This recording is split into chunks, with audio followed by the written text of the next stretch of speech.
Welcome to part 2 of my Antarctica video trilogy, I guess I'm calling it. My name is Keith Hayden, and in this video, I'm going to give you the real story about what happened when I went to Antarctica with my wife, Jess, it was 2 weeks ago now. Wow.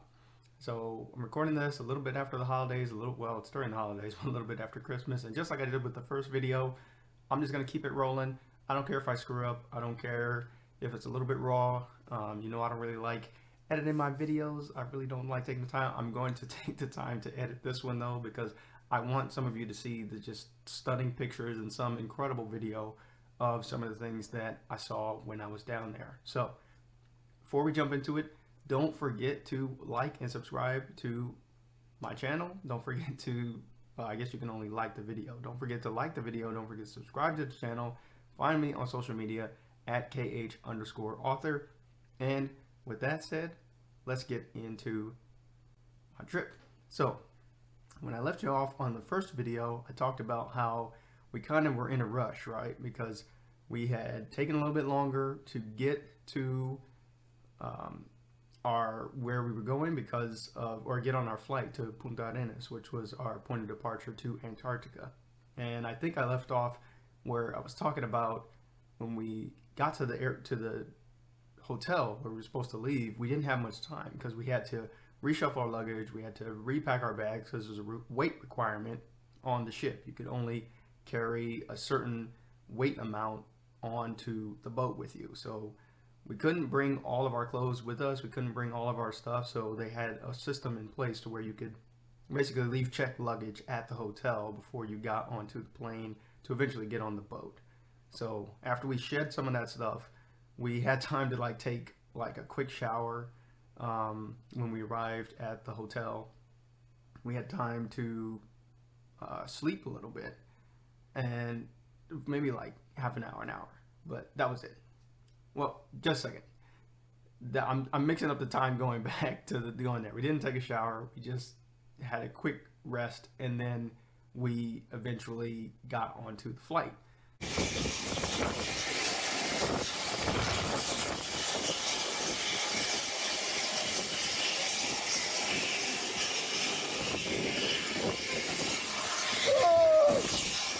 So the way things work with Antarctica is, I mentioned the weather. Now it's a huge factor in everything that you do down there, more so than probably many other places in the world. So basically it was a nice, partly cloudy, slightly sunny day, and that was what we needed, and that's why they expedited our flight, because they're like, oh, we've got a chance to break through and actually get to Antarctica, so we're going to take it. So we found that out after the fact. So we get on the flight, and the flight was pretty much a normal flight, actually, except that they had told us, hey, prepare for the polar environment, because there were people from all age ranges. There were some older folk, people in their 60s, probably 70s, and then there were, we were at the lower end of the age range as far as that. But they know that, hey, this is going to be colder than you're probably used to, so prepare yourself. So put on the socks, they gave us special boots that were specifically designed to, keep water out and all this stuff. And of course we had waterproof gear that we had before. And so we put all this stuff on. We geared up, got ready for the polar environment, and we fly to Antarctica. So I have a couple of shots, and I'll probably put them up, of the first glimpses of it. And it just reminded me of a very rocky terrain. I used to live in Colorado a long time ago, so it's not that rocky, but it's very it's like brown dirt, and then of course snow in different places. There's some ice in various places and stuff in the distance. So very interesting place. It's kind of it feels like what it would feel like maybe to fly to another planet, because there's pretty much nothing there. First landing on Antarctica. This is Antarctica.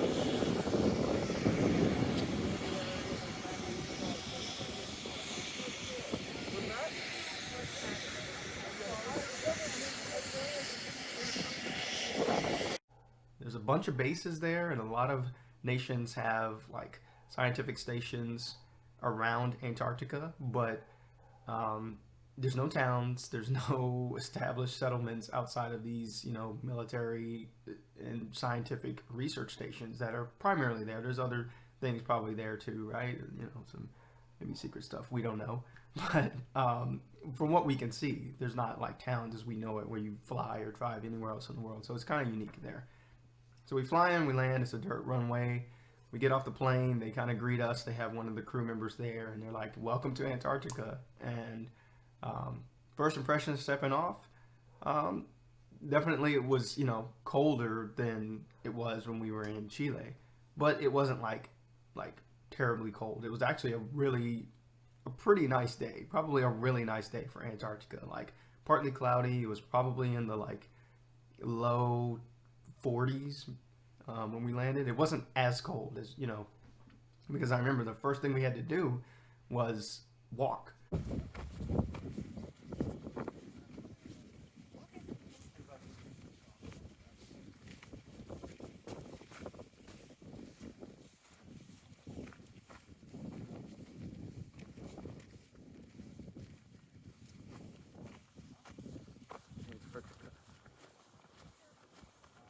Just commented that we visited both Death Valley and Alaska this year. And it's like a combination of both to me. Can we go back? Yeah, we saw it. Just begun. Oh, okay, we're actually making it somewhere. There you go. That's interesting. We had to walk along the dirt runway to pass a Chilean base and then actually walk into what is unofficial, well, I don't know if it's officially or unofficially claimed as Russia. I mean, they have a Russian Orthodox church on the hill, and it says "Welcome to Russia" and all this stuff. It's crazy the way territorial stuff works in Antarctica, but that's the way it is. So we walked over this hill to another beach where we were going to get picked up by the Zodiacs, which are these small boats that were going to take us to the big boat. So when we were standing on that beach, that's when they give us our life vest and all this stuff, and they're outfitting us with that gear to make sure we're safe for the crossing. And then that's when we see our first little friends. We've only been here a few minutes, and Joanna already found her little friends. Here they go. Main reason we came here.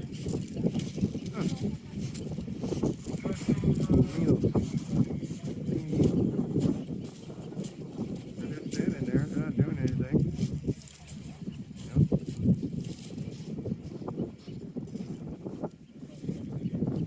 Maybe they're frozen. Okay, one of them looked around. There it goes.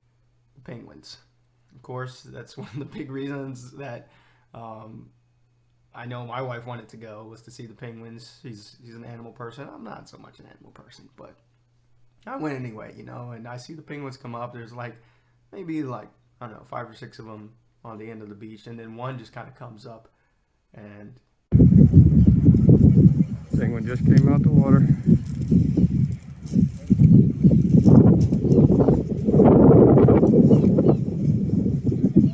Oh, nice. There we go. Take it off. Take it off. You good? Yeah, it was pretty amazing just to see a penguin. Wow, 10 feet in front of you, there's a penguin. This bird that is probably is a very famous bird, but you just don't see him, right? So yeah, it shakes its little feathers or fur off or whatever, and then it just kind of walks around. So that was pretty cool to see a penguin up close like that. First time I'd ever seen one. So we get on the boat, we hop to the boat, and the boat is, or the actual ship I should say, is just amazing. It's called the Magellan Explorer. It was actually completed construction in 2019. So this is a pretty new boat, y'all. And of course, we all know what happened last year with COVID. So this boat maybe got used once or twice, and then that was kind of it. So we were basically on a brand new boat that was specifically designed for polar waters, for that type of environment, for kind of a luxury-ish / cruise ship, but still the whole nine. Life rafts, emergency stuff. I mean, it's been pretty amazing boat. I was pretty impressed.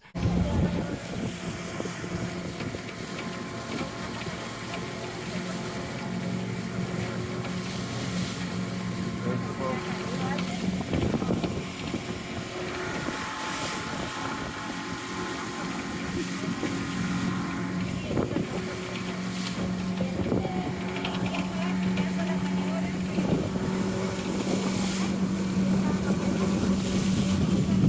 Now approaching. Very nice, beautiful boat. So I'm gonna have to look at my notes because I wrote down a lot of stuff and trying to cover a lot of ground in this video. So excuse me if I take a look at my notes. So when we got on the ship, like I said, we had kind of where we landed was called Frey Station. It's actually owned by Chile, if I'm not mistaken. And we got on the boat, and you could tell the crew was a little bit nervous. They one, because they weren't expecting us. They thought they had an extra day to get ready, because the way it's supposed to work is that you're supposed to get all of these safety briefings and all these things, how to get on the ship, how to get off, procedures, all that general briefing stuff. You're supposed to get that when you're in Chile before you even come to Antarctica. So here we are, basically a day early. And the crew was like, welcome to the ship. So they still, welcomed us with open arms. No big deal there. But you could tell that they were kind of scrambling a little bit. It kind of messed up their plans. And everything is very well planned, I have to say. We'd see that throughout the whole trip. So we kind of get situated on the boat. We have a little, welcome. And then it's not really until the next day that we go to sleep that night, and then we start sailing.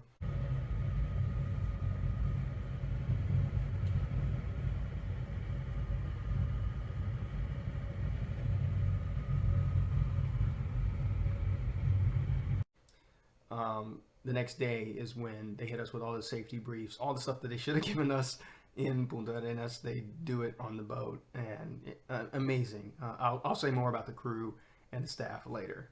Really cool group of people. So let me talk about the flow of events on the boat.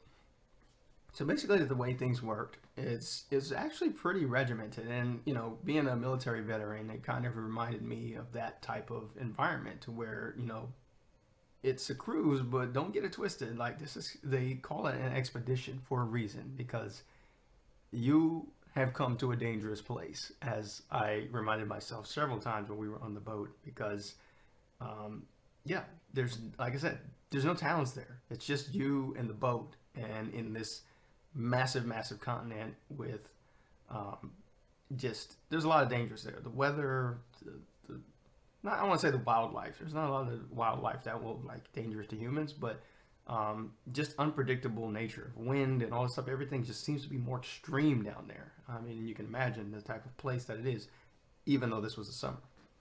So the way things worked is they kind of wake us up in the morning, like around 7:30. The crew expedition leader is a British guy. His name's Hadley. Funny dude, this guy. Shout out to you, Hadley, if you're watching this. But yeah, so he would come on and kind of tell us, hey, here's where we're at. Here's what's going on for the day. Breakfast is ready. And then get breakfast. And then a couple hours later, it's the first shore excursion, or that's what was planned. Then you'd come back, lunch, you'd kind of have a briefing, which I'll talk more about the briefing stuff later, and some type of lecture. And then you'd have lunch, and then there'd be another expedition in the afternoon, or another shore excursion, to where you could go out, and either you go out on the boat, the Zodiacs, and ride around and look at stuff, or you actually get out and walk around and stuff. So then you come back on, they'd have a kind of recap before dinner, what we did, what we saw, where we're going tomorrow, and then it's dinner, and then that was the day. That was pretty much. So, I'm glossing over a lot of things, and I'm streamlining everything for this video, but it was enough to keep you busy, and we were tired at the end of every day, even us. It was a lot, and I will say everything on this cruise was optional, except for the first, I'd say, safety briefs and stuff. After that, they made it clear you don't have to do anything, which would be a pretty damn shame if you came all the way out there and didn't leave the ship, because that's kind of the whole point, is to see the place. But sure, if you wanted to like relax and you know the meals were great, you know, and all that stuff, and very comfortable rooms, then that's your prerogative. You could do what you want. But most people left the boat at least once a day, at least because the morning they planned it out. Like I said, lots of planning, to where like the highlight trip was the first one of the day, because they know people get tired in the evening and the afternoon one. So some people didn't go out. So that first day, or let's just say day 2, we went to a place called Fournier Bay, and this was amazing place because the weather was just gorgeous, and I was surprised. It was like kind of a warmish day, maybe like low 40s, I think. And I don't know exactly how cold it was, but it wasn't that cold. And we just got on the ship or the little boat, and maybe I'll have a clip of it.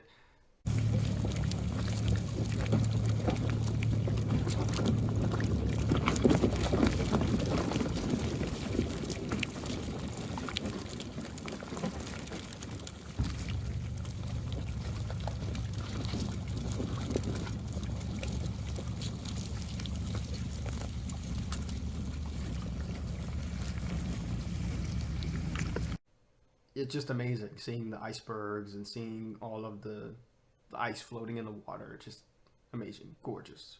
We're gonna have that view the entire time, just different shades and flavors depending on the weather and depending on where we're at and what's going on.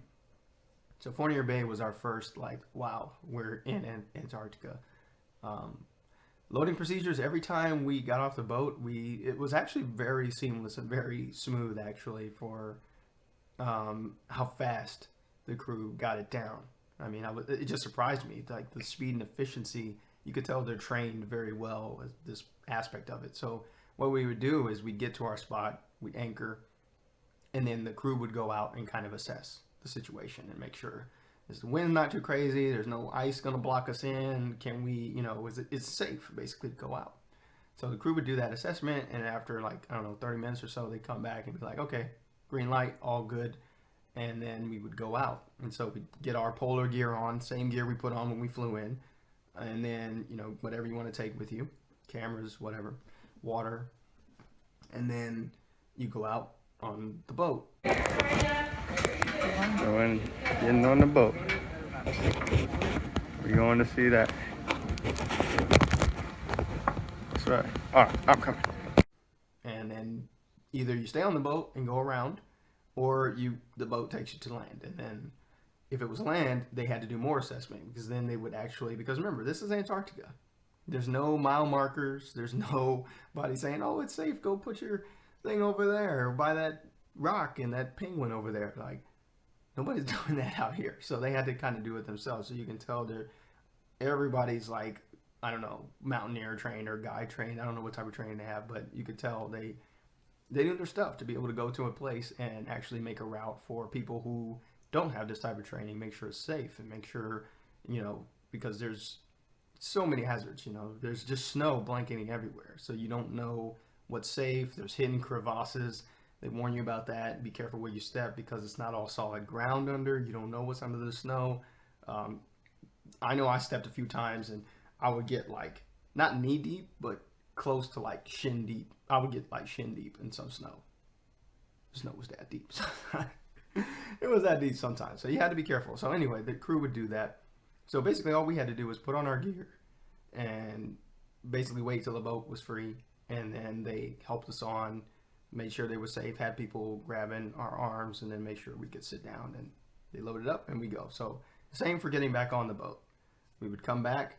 They had like a little boot wash station that was really cool. You just like put your finger over and it was like, it would just like wash your boots, because you know you don't want to bring like, you know, Antarctic debris or whatever. You know, it's just kind of like, we want to keep the ship clean and all that stuff. And you like excess mud and dirt, you want to keep it off. So then we put our stuff away, and then we just go back up to our room. It was actually very simple. I was surprised with how seamless it was every time. Very impressed with the crew in that regard. So day 2 was that. Let me see. I've never put on my thick glass, my reading glasses here. Now I can see.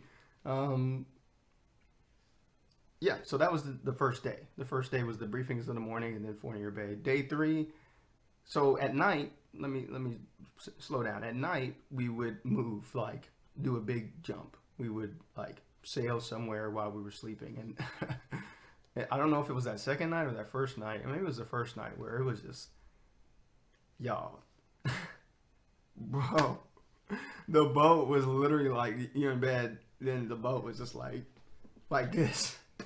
So I had to take like the Dramamine. They had some motion sickness medicine that they gave us, and I know my wife had to take it at least twice on the trip because it was that crazy. Like you literally stand up and you're just getting like tossed into like the closet door or something. Like it was pretty. Most of the time it was smooth, but that first night I don't know what it was, but it's like I don't know what the hell was going on that first night, but it was crazy. Like trying to sleep, but. So we moved through the night, and then day 3, I remember we woke up and we were sailing through this place called the Lemire, I forget, I'm sorry if I'm butchering it, I know it's something French, channel. And I just remember waking up and drawing the curtains, open them up, and it's just like these walls. We were just like passing through this ice canyon. We got up early, and then the ship had made its way into more wintry. This is the Lemire Channel. And we're passing through just a wall of snow mountain between both. And see icebergs just floating by. Now, this is the Antarctica that I was expecting. Cold, unforgiving, death. That was probably the coolest place that we sailed through. Like we're not out, but we're sailing through. It's like this channel to where it's just walls of ice, like a canyon, but ice canyon. Yeah, it was pretty amazing. I'm not gonna lie. So that morning we went to Port Charcot, and this was like the first true Antarctic experience. Oh, but breakfast was good. Full of energy, so we have a long day. He asked why he comes to Antarctica. I don't know. I think I have a video I'll probably show of me saying like, yeah, this is what I expected of Antarctica, because it was windy, it was snowing, like almost not sideways, but it was windy, very snowy. That was probably the coldest that it was. I don't know how cold it was, but it was pretty cold, like cold enough to where I think it's going away, but I still had some slight frostbite from that day.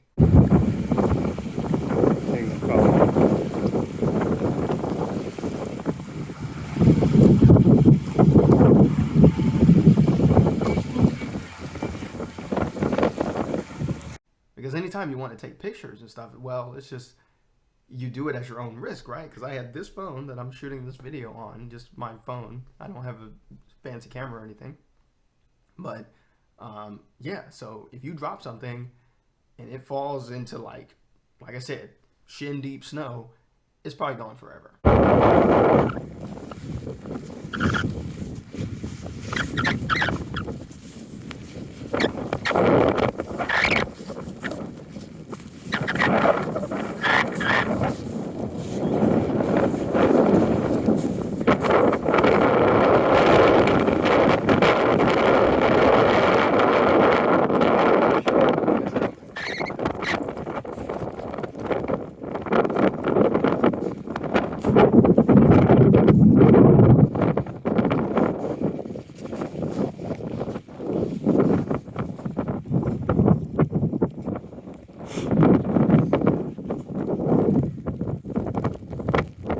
So knowing that, I was like, okay, anytime I want to take a picture or do a video or anything, I had to take my gloves off. And so now you're at mercy of the elements. So there's kind of a time issue. So all that to say, it wasn't that bad. This was an amazing first landing on this is actually an island of Antarctica. It wasn't the main continent yet, because they just made this path through these penguin rookeries, they call it, right? And the penguins are there, and they're laying their eggs, and there, and it seems like it's just crazy. Like we got to the end of the path, and we're just among. I have a shot of me circling just penguins all around us. Welcome to the penguin colony.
Nuts just walking around right in front of us. Amazing stuff. It was pretty cool. Afternoon, we came back on, we have lunch, and then the afternoon we hit Peterman Island. I think it was an excursion, or I don't remember. There's some pictures. I forget which one that one was, if it was a cruise or not. My bad. I don't remember. Day 4, we get up Nico Harbor. This was another harbor, and it was pretty cool because you can imagine we're in Antarctica, so like I said, the crew was very versatile. They were not only like mariners and sailors and naturists and hikers and all this stuff, but a lot of them were scientists too. Some of them were scientists. So we got to team up with one of the scientists, and we went on her. She had the science boat, and when you're on the science boat, you get to help with science. So this one is You want back here, mostly because that's where So this one was sent back to Martina in Argentina, and I'm very excited because she got a chance to go on one of the 2 other ships this year, which is she's been studying Antarctica for 5 years, and now it's her first time down. So she's like, I get to see where all these phytoplankton are coming from. So she's like been in heaven. Good job, man. On that What's ship. it called? This dye is just iodine. So my wife, I have a video of her collecting some samples of water. I guess you need to collect water for science. We did the science boat. It wasn't that bad. It was nice. We got to collect some samples. Joanna did some stuff. I don't really know what she did. She just collected some water. She just scooped up some water. She didn't do much. I'm just kidding. What she was doing was collecting phytoplankton. That was the goal, and this phytoplankton is vital to the entire ecosystem of Antarctica, because the phytoplankton are formed under icebergs, and then the icebergs make the phytoplankton, and then other animals eat the phytoplankton. So everybody eats the phytoplankton. Whales, penguins, seals. Yeah, everybody. It's like a snack for everybody. So it's kind of the basis of everything down there that lives. So that was cool to get to participate in that. And actually see the water was very calm. It was kind of like cloudy. It wasn't too cold. It wasn't like the day before that, but it was really cool. And after we did the science boat, we finally got to step on Antarctica proper.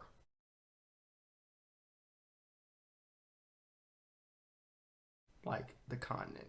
So if you know Antarctica, you see it on the map, it's like you see this like thing jutting out. That's the Antarctic Peninsula, and then the rest of the mass. I'm not gonna give you the perspective that we always saw, like the circular, because most people know Antarctica is like this and then that on the map. So the rest of it is the circular continent. It's covered in ice. So we actually got to step on the continent. It had a flag and everything that says 7th continent. I'll show a cool picture of my wife and I standing there. Very cool stuff. We got to walk around some more, saw more penguins. Yeah, just a very, I think that's what a lot of people came for.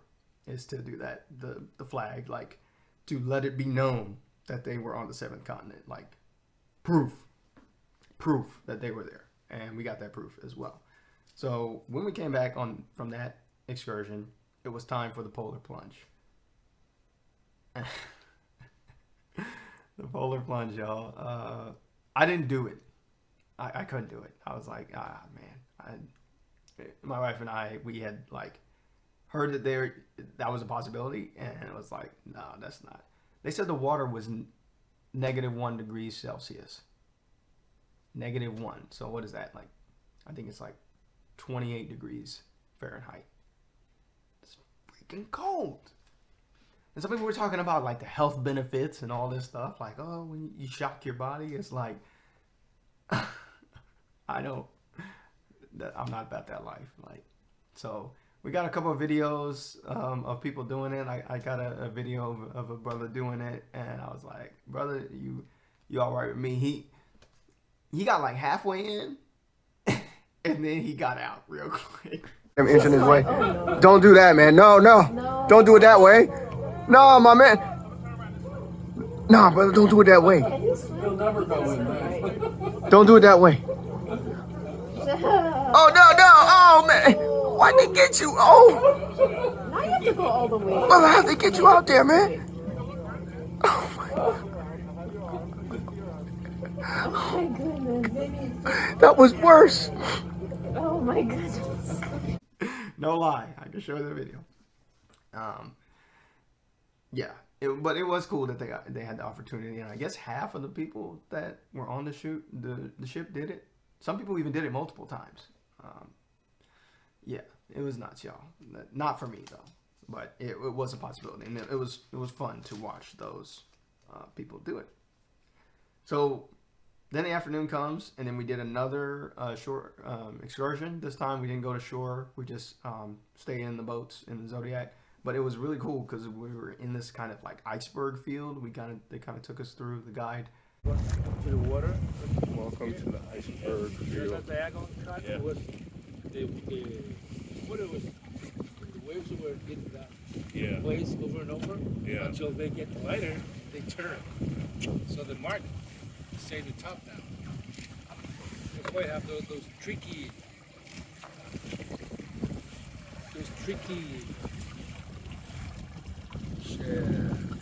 shapes. Yeah. It's like an extremely fast current. Yeah. Oh, look at those. The other one looks like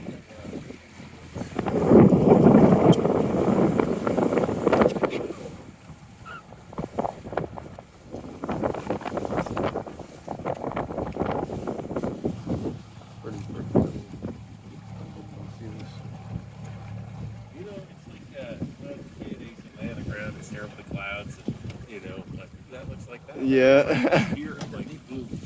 Oh, look at that. Yeah. So that's old ice. Yeah. Ancient ice.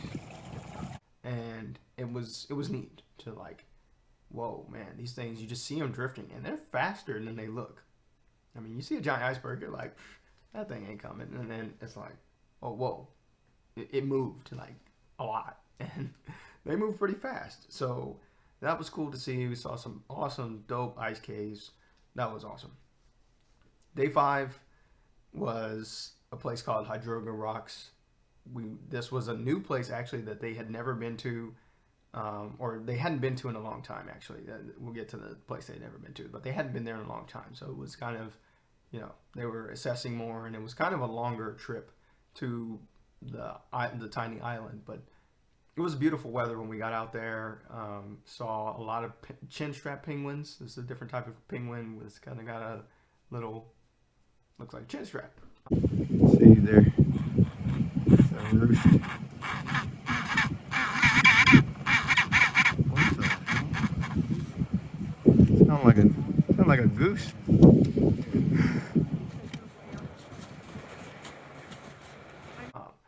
Then there was this other bird, which I forget the name of the bird, but it's an all white bird. It feeds off of like trash and feces and all this stuff. It's kind of a nasty bird when you see it up close. And this bird just wouldn't leave my wife alone. It would just kept following her, and I think she had tracked some like penguin dung on her on her boot or something, and this bird just couldn't get. I'll show the clip. This nasty bird won't leave Joanna alone.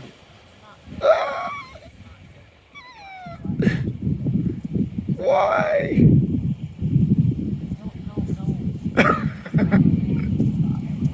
It won't leave you alone. That rubber doesn't taste so good, huh? No, doesn't taste good.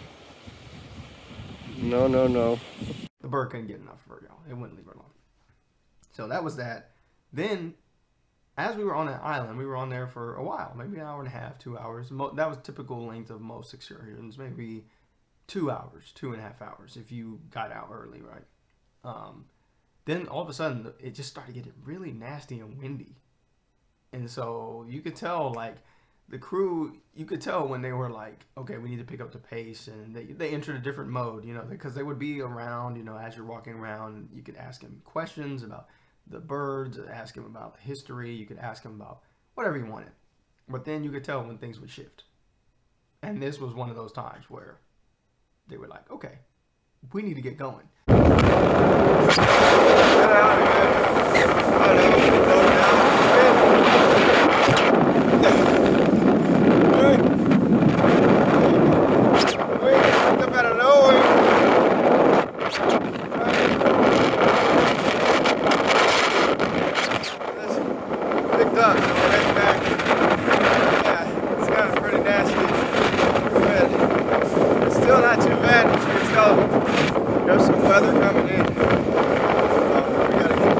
Time to get off this rock.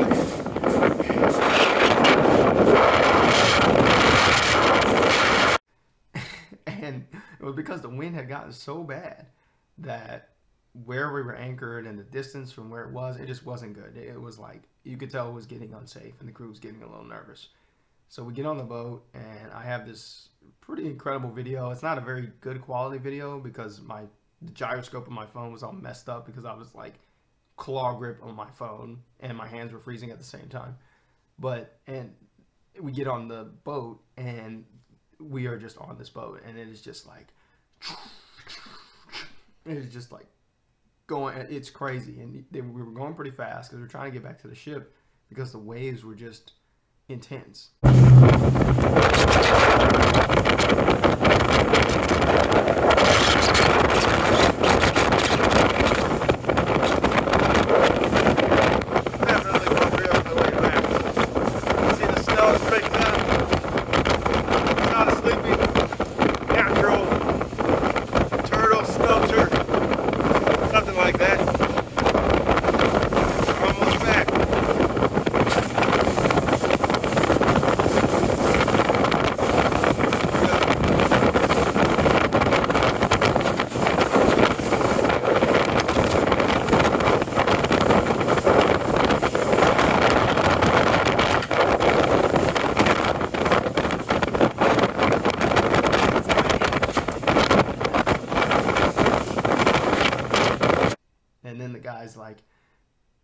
His name was Ken. He's from Alaska. He's like, hey, we need to get to this side of the boat. And he's like, go over there and bring the nose down a little bit more. And maybe I'll play a clip from the video. Thank you. Grab a hold. Slide up on the left side here. Slide up some. Just as you can. Here we go. Yeah, please. Put a little bit more weight in my nose now. I'm going right into it.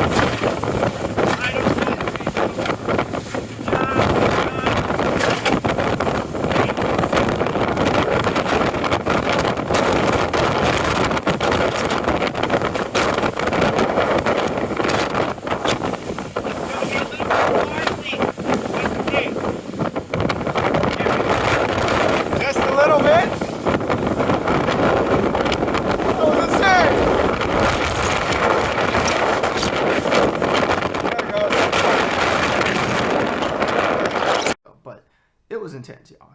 It was pretty.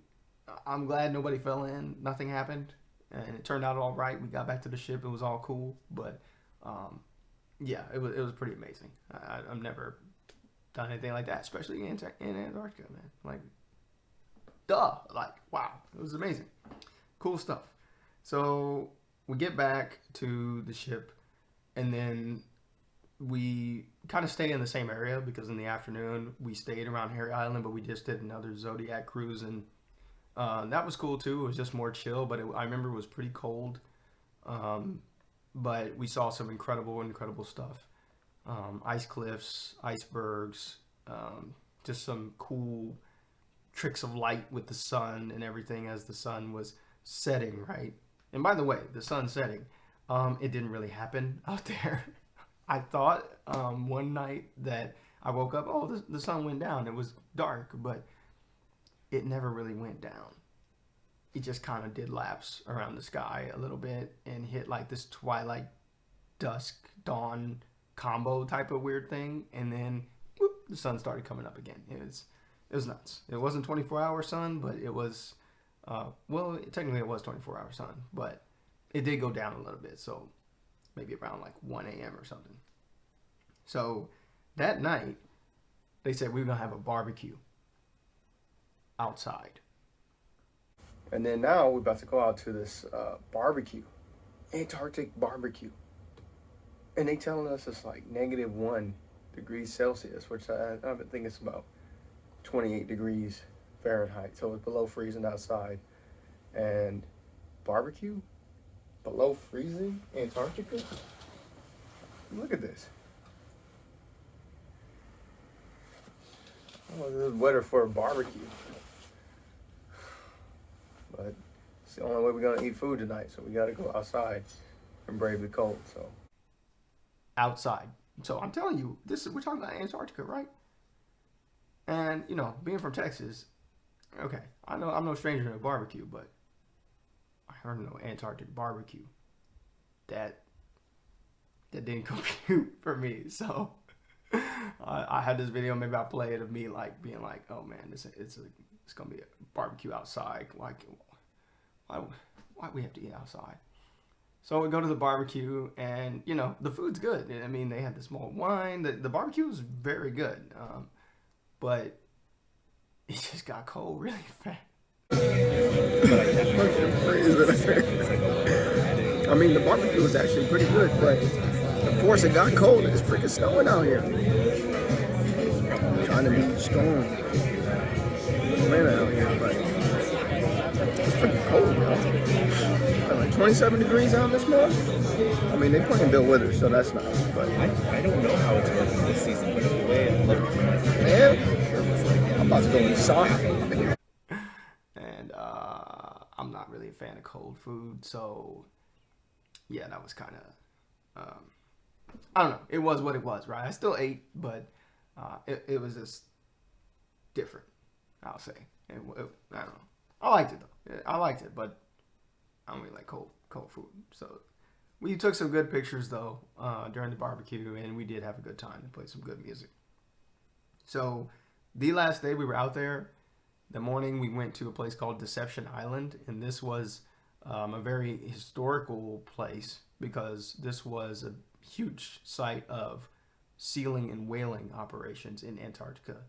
So when people started coming down to Antarctica back in the 19th century, 1820s, right? It was first the sealers, people that were there. Apparently there was thousands of seals on the beach, and they would go get the seals, kill them for their blubber and other stuff, and then they would leave. So that went on for a couple of years, not very long, because the seals kind of ran dry, and so the sealers left. Then the whalers came in. Apparently there's tons of whales in the water at the time, thousands of them, and same thing. They set up huge operations down there at this place on Deception Island called Whalers Bay, and that's where we docked. That's where we anchored, and we went on Deception Island, and it very kind of it was an interesting place because it's kind of haunting a little bit, because you see like there was definitely the remains of whalebone that were there. So when you think of a whale, if you've never seen whalebone, they're massive. They're just massive animals, and it just takes up just so much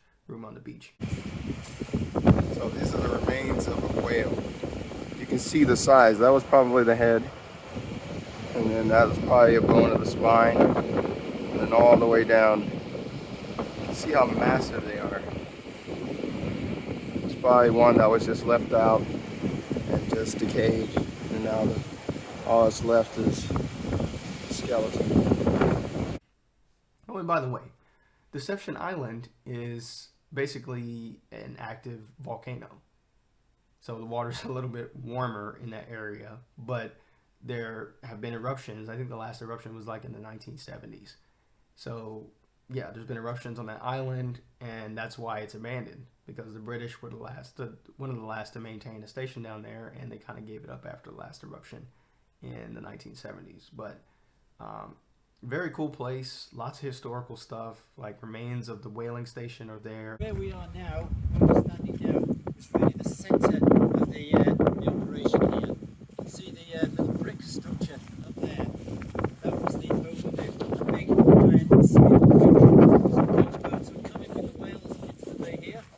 This area where we're standing would have been a wooden, what they call the wooden plant, which was where the whale was hauled up. Some big steel cables attached to the winch to the whale would have been pulled up between here.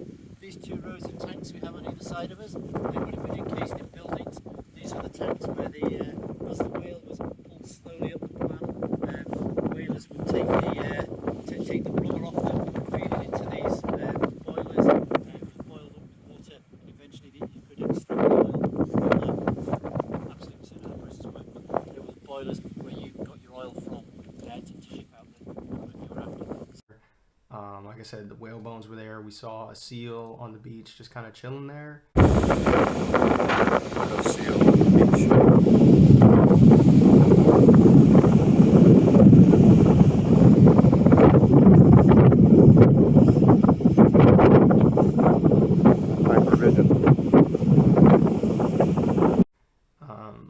And then we went up to this place called Neptune's Window, which you could see like a break in the rock towards the ocean, because Deception Island is kind of like, you imagine Pac-Man, it's kind of like that, it's kind of like that type of, maybe I'll show a picture, it's kind of like that shape, so you can see outside of the island in this particular spot, Neptune's Window. So we hiked up there. The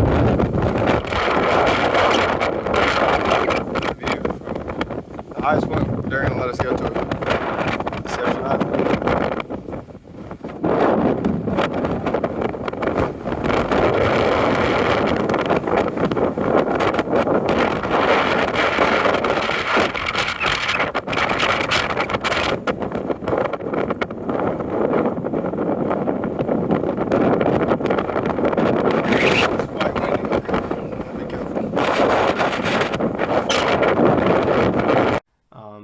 Good stuff, but very, man, it was cold. It was windy. It wasn't snowing. It was one of those, it's not snowing, so it's almost warmer when it's snowing, at least, unless it's like super wet like it was that second day. But yeah, the weather wasn't yeah, it wasn't too pleasant being out there for a while.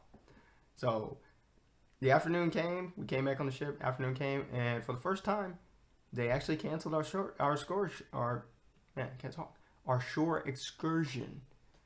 They canceled it because I guess ice had moved in or the weather had changed. I don't remember exactly why they canceled it, but basically it wasn't safe. You can see the weather is really getting really bad, but they just told us that they canceled our outing for the afternoon. So this is the last day of the trip, and we were just about to disembark when all of a sudden they told us, hey, it's canceled. I guess their window for operating safely is diminished. So looks like all the Zodiacs are returning. The staff is getting back in. But you can see behind me, what's so ominous, the dark mountain behind me. And it's crazy, but I figured this would happen. This was the first time it's happened throughout the trip that they've canceled a shore excursion. But the weather here is just so unpredictable, and you can just see how choppy it is. And there's sea spray on my face, and they were like, "Oh, prepare to get wet if you come out," but ain't nobody coming out in this. Remember I told you they go out and do assessments? Well, they did their assessment, and they were like, "This isn't safe. We're not going to go out." So we didn't go out. So when stuff was canceled, their backup was to have more lectures, which, yay, lecture. I'm not gonna poo-poo too much on the lecture because everybody, it was just fascinating stuff that they talked about. But that was kind of the backup. So they pulled out one of their lectures, and then we had dinner, and that was the last full day on the boat. So I'm gonna stop there. I'll say like what happened the last day on the boat for the next video when I talk about leaving and coming back home. But I do want to say a couple of comments about some general things. I have some notes here about the cabin. What was the cabin like? So this is kind of like basically like a luxury cruise that's part luxury cruise, part expedition. So the cabins were nice, y'all. And here it is. My shoes over here. I want to take my shoes off. Nice. We made it. Let's check the view. Oh, that's a nice view. Ooh. Very nice. Very cool. Very nice, the one that we were in.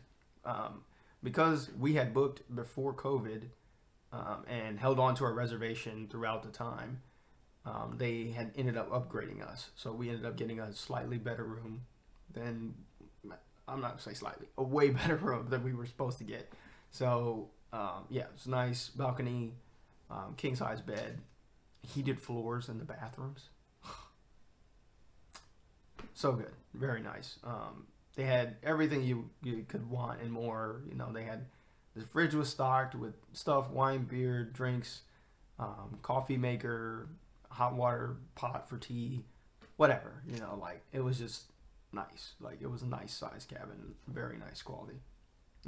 Another thing I want to I didn't put it on my list, but I'm talking about the library. They had a library that floor to ceiling windows, and it was just a perfect place to read, relax, socialize. They had books, of course, about Antarctica in various different languages. I actually snatched off a book, just randomly picked one, and ended up reading a fascinating just a story about one of the early pioneers of Antarctica. Yeah, just cool stuff. It was really relaxing. So the crew,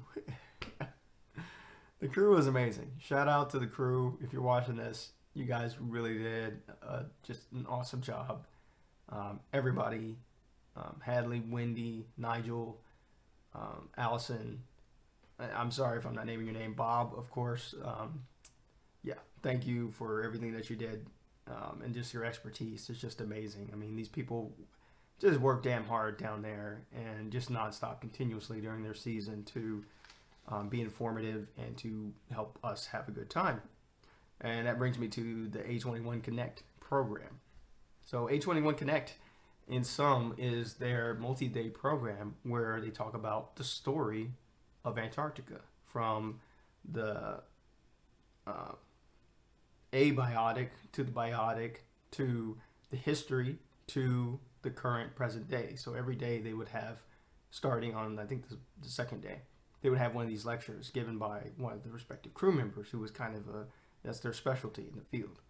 So every day, you know, you learn about the geology, the beginnings of Antarctica. Then you learn about the life and how it formed and all that stuff.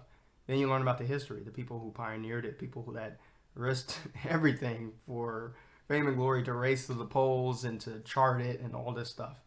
And then they take you to the last day where they bring it to present day, and they really connect it to climate change and to how Antarctica is kind of like a big player in the world, the currents and the world order as we know it, because a lot of the currents are kind of driven by the Antarctic current. They're kind of circling around Antarctica, forming this kind of shield around it that pushes all the other of the Earth's currents around. So Bob knows. I sent him an email just today, actually, when I'm filming this, and you killed it, man.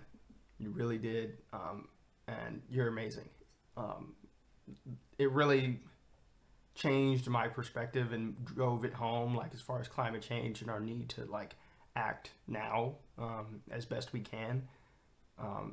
Bob just did an incredible job making me more aware of that. So it's just really cool that these people are who they are. And shout out to Hadley, man. Hadley, once again, dude, this dude is like, Hadley could be a comedian, but he's also like, I don't know. It wouldn't surprise me if he was like former British Special Forces or something. He just kind of has that kind of vibe to me as a military guy. I don't know. I don't know, Hadley.